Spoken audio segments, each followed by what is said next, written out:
Hi, this is John with WTI. And right here with me, I got a great option if whatever you're trying to do is to low down on the sugar drinks, low down on the soda, and you want to have a good replacement.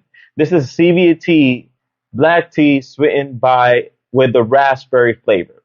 And I'm gonna tell you straight away that this is a great flavor.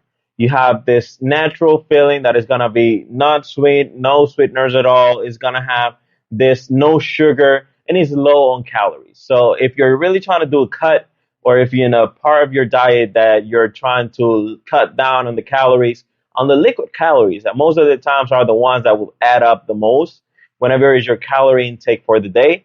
This guy here, convenient, the taste is really good, and you can just like have this ease of mind that you're drinking a nice quality flavor and nice quality with the what is inside the can.